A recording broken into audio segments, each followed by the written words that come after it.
5 choking hazards that might be on your child's plate right now. More on that in today's video.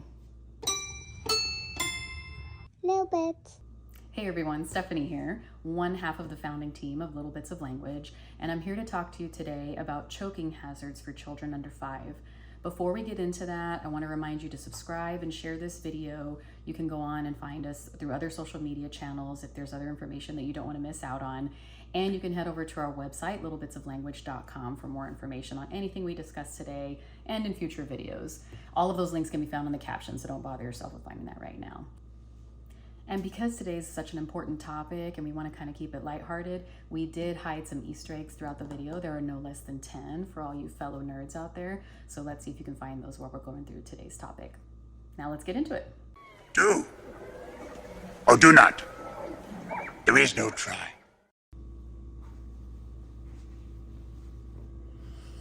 I mentioned today that we were going to be talking about a really important topic. And with that means that we are also going to talk about something that might not be so happy to review, but we do need to go over some statistics that can be quite sad to think about.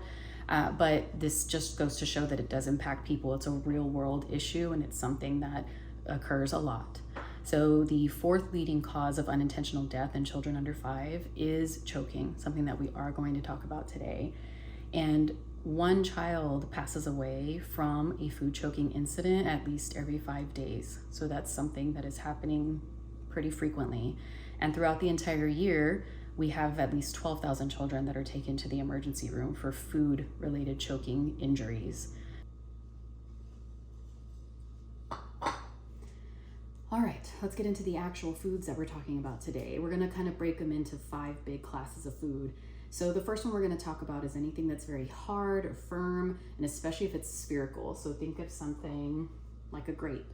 Grapes are something that you can pop in your mouth very easily, but if they go down before you're ready for them to, they can get stuck in your airway very easily because of their rounded shape.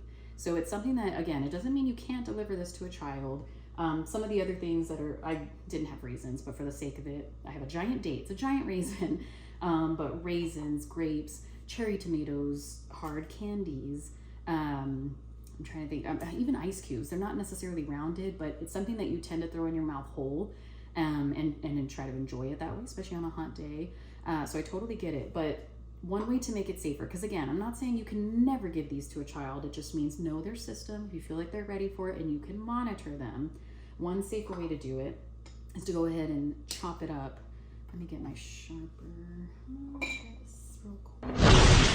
All right, so this grape, instead, you can slice it into quarters lengthwise. So you want to make them long pieces that can go down a bit easier if they, instead of having this big old rounded shape, if you look at it now, it can go down the air, or not down the airway. You can swallow it easier, and you can even chew it easier. It's already broken up for you, right? We've already popped the skin. It's not something that's as firm. So there are ways to deliver things in a safer fashion whenever you're wanting to give this to your child, because I know they're a quick and easy snack. I know how long it takes to chop grapes into a million bajillion slices, and so please do check out, I have a post about the Grape Cutter that just saved my life when it came to snack preparation for my kiddos. Literally, I can get a giant bunch of grapes in one clamshell, like chop. I could probably do it in under a minute. So I'm pretty quick with it. I do really, really appreciate that tool, and I highly recommend it for someone who's preparing these kinds of things for their family, especially for their kiddos. The second class of foods is going to be anything like a raw or firm fruit or vegetable. So I want you to think of apples, carrots, celery even. Something that, again, that first initial bite, you really have to like crunch into it. And get that to start breaking it down. Apples are a little softer once you get on the inside, but something like a carrot that stays firm throughout, that's one that you really want to watch out for. Now, something like a carrot could be very helpful for a kiddo when you have a baby, say they're, nearing the 1 and they're, maybe you have a couple of teeth but can't really break down a big piece. Those are great foods for them to have and kind of gnaw on and practice chewing. But when they have teeth, you're giving them as a snack. That's something that you, again, same thing. It's like, I don't have a carrot with me, but if you think about the circumference of a carrot, and if you were to just slice those pieces up and give it to them in rounds, it can still get stuck very easily. So those, you want to make fries out of them. So you can cut them, like if you have apple, you can cut them into longer strips and say they're fries. We have apple fries today. We have carrot fries today. And this is nice because it's not only your child can hold it and put it in and take bites out of it, but you can also hold it. So if it's something you think your kiddo's learning and you want to hold it for them and manage how big their bites are, you can have 2 pieces and let them bite them from the side, take them out, let them chew and manage it, give them another bite. So fries are your friend when it comes to some of those harder fruits and veggies that you might want to offer to your kiddo. The third class of food is going to be things that are sticky, gummy, things that stick in your mouth a lot. I have some peanut butter. Took in a very small amount. It's stuck to my lips. It's stuck to my teeth. My tongue is coated with it. I'm obviously having to really work it through. So I want you to think about that as if on the everyday, if your kiddo's trying to do that, that's going to be something that can be very hard for them to manipulate and actually get down. So you want to watch it with the peanut butter, and marshmallows even. Not that they need marshmallows, but sometimes you might be offering it. That's going to be something you're going to definitely want to cut up and maybe even give it some wetness. Not too little wetness where it gets very sticky, but enough wetness that it actually can slide through and it's something that can swallow a lot easier. Peanut butter you can even dilute. You can add some milk to it, a little bit of water. I used to put breast milk when I was feeding it to my kiddo when they were first learning to eat. So that's a pretty easy one to manage. Again, you do not want to be, for anyone, I wouldn't want to give them a giant spoon of peanut butter. That's very hard to work down, even if you have a mature swallow system. And then the fourth class is going to be anything that's usually in large, harder pieces or cubes even, but that's usually things like meats and cheeses. These guys come from the deli area of any store usually, and it's easy to just throw them on the plate, but as you can tell, they're kind of varying sizes, sharper corners. It's not going to be as easy for them to slide down. The kiddo has to, usually you're not just taking one bite of this piece, you're usually throwing the whole thing in and chewing it through. So these, you want to make sure if you're going to be offering it, cut it up into some smaller pieces.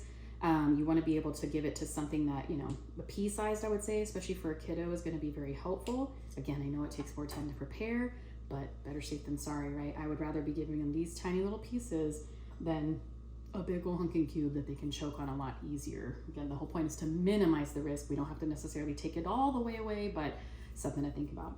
And the last category I'm going to go over is dry particulates, meaning stuff that can break into tiny particles and it's very dry. So that would be something like our good old friend that everybody likes to snack on, popcorn. You could have nuts, any sort of nuts. That's going to be something, again, you're chewing it, and until it really gets down to that softer texture, it's going to be something that gets very stuck. And so any sort of nuts, popcorn, anything like that. So what you can do to try to make those a bit safer, let me clear some space out, is you can break them up into pieces, and then, which I don't want to do, but you could break it up into pieces, but what you can do is you can soak them, nuts especially, you can throw some almonds, cashews, things like that in water, and after a certain period of time, they'll get a lot softer, and you can try it out through the whole thing, pop it in your mouth and see how it is. That's something that I would say throughout all of these foods I've talked about today where you can make them safer, is try them yourself. Put them in your mouth and see how long it takes for you to eat it, and then think about a child who's learning it for the first time, how long it takes. So we'll do a little grape test right now. I have a pretty regular sized grape. I'm going to put it in. I'm going to count my first bite as a chew, and we'll see how many I get. And you can watch me practice this. Watch how many times you see me chewing, even though my mouth will be closed, before I swallow it.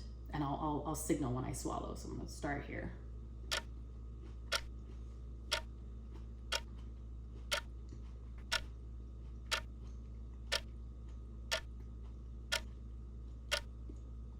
All right, so I had a mini swallow in there, some of the juice went down, but I did swallow twice, and it did take me 13, then up to like 17, 18 bites of that one grape before I felt comfortable to swallow it. I know I chew up my food a lot more before I eat it, before some people, but even my own kiddos I've had where I give them a grape and they go, swallow, swallow. And they're just taking that thing down. They haven't even hardly broken it down yet.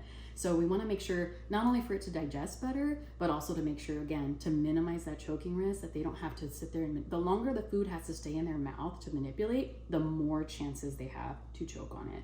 So that's why we really want to get that into a system where it's something that we can break down, whether we're making smaller pieces, strips, whether we're wetting it to give it, just dilute it a bit. Those are things that can be very helpful when you're wanting to offer these foods. And again, the other choice is to avoid them altogether. Just don't have them around, don't offer them to them. I just know as a parent that's not always manageable. A lot of these are everyday things that we use a lot for our kids. All right, so as we close up this video, we just reviewed all of those foods that I was talking about that are on our choking hazards list. And I want to make sure that the biggest takeaway is that, you know, you are the keeper of your child. You are the one that's responsible with their safety, and therefore you are empowered to also help them be the safest possible when you're offering them snacks.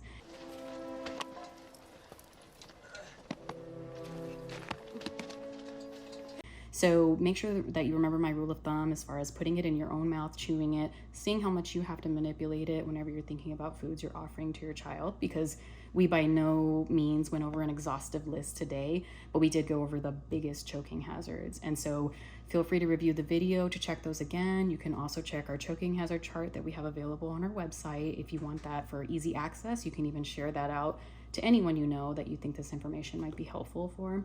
And if you have any questions over any of the things we talked about today, or topics for the future, or anything else that you want reviewed, leave that in the comments section.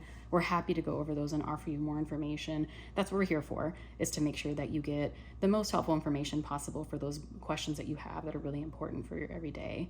And lastly is just a review of, if you found any of our Easter eggs in the video, be sure to leave those in the comments. We'll see who got the most out of them from what you might have found. But happy hunting if you didn't catch all of them. Hopefully you can get back and get more of them, and we'll see you on the next one. Thanks, everyone. Little bit.